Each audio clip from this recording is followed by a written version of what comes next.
السلام علیکم ورحمۃ اللہ وبرکاتہ۔ نحمدہ ونصلی علی رسولہ الکریم، اما بعد فاعوذ باللہ من الشیطان الرجیم، بسم اللہ الرحمن الرحیم۔ اللہم صلی علی محمد وعلی آل محمد کما صلیت علی ابراہیم وعلی آل ابراہیم انک حمید مجید۔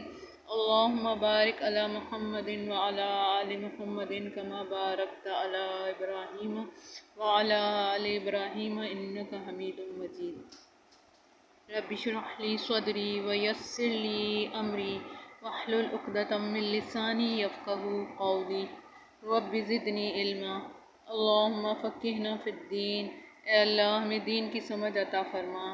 اللہم انی اسألک حبک وحب من یحبک والعمل الذی یبلغنی حبک۔ اے اللہ میں تجھ سے تیری محبت کا سوال کرتی ہوں، اور ہر اس شخص کی محبت کا جو تجھ سے محبت کرتا ہے، اور اس عمل کا جو مجھے تیری محبت تک پہنچا دے۔ آمین الہی آمین۔ آج میں سب سے پہلے اللہ سبحانہ و تعالیٰ کے بارے میں بیان کرنا چاہوں گی کہ ہمارے شب و روز تیزی سے گزرتے چلے جا رہے ہیں۔ ہم نے کبھی اس کائنات کی بڑی بڑی نشانیوں پر غور و فکر کیا؟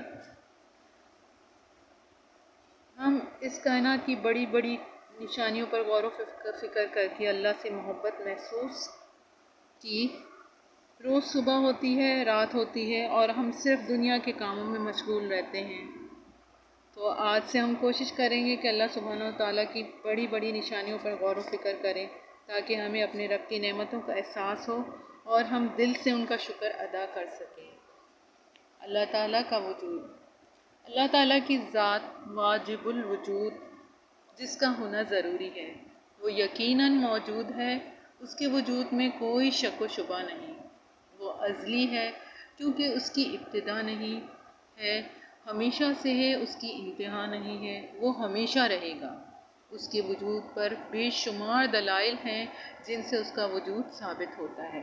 اس دنیا میں دو قسم کی چیزیں ہیں: انسان کی بنائی ہوئی چیزیں جیسے کاغذ، مدرسہ، کتاب، مکان وغیرہ، ان کو مصنوعات انسانی کہا جاتا ہے۔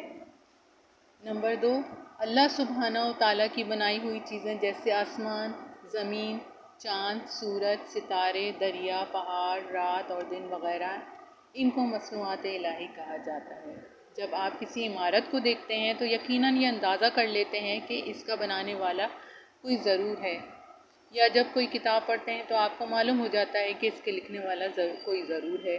اس طرح زمین، آسمان، چاند اور سورج وغیرہ دیکھتے وقت بھی انسان کے دل میں یہ خیال آنا چاہیے کہ اس کا بھی کوئی بنانے والا ضرور ہے۔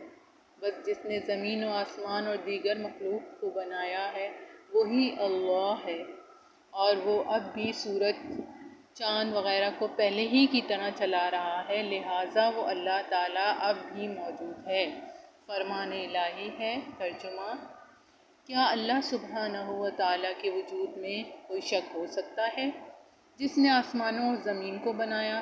ابراہیم آیت نمبر 10۔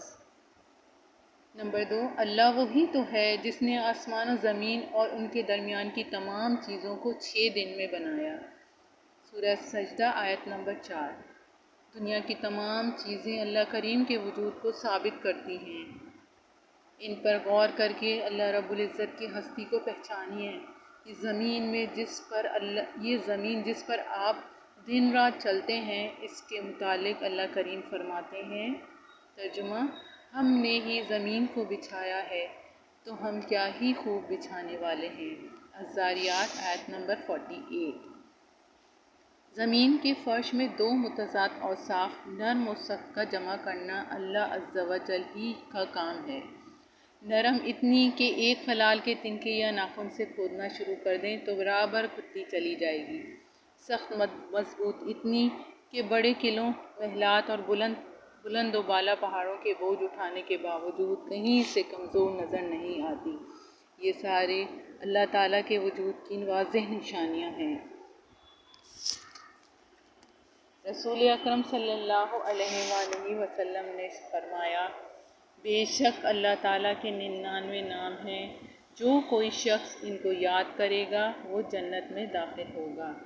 اسے تو آج ہم یہیں تک رکھتے ہیں اور انشاءاللہ کوشش کریں گے کہ اللہ کے نام کو یاد کریں اور اس کے ذریعے دعائیں کریں۔ وآخر دعوانا ان الحمد للہ رب العالمین۔ سبحانک اللہم و بحمدک نشہد ان لا الہ الا انت نستغفرک و نتوب الیک۔ سبحان ربک رب العزت عما یصفون وسلام علی المرسلین والحمد للہ رب العالمین۔ سبحانک اللہم و بحمدک نشہد ان لا الہ الا انت نستغفرک و نتوب الیک۔ سبحان ربک رب العزت عما یصفون وسلام علی المرسلین والحمد للہ رب العالمین۔ السلام علیکم ورحمۃ اللہ وبرکاتہ۔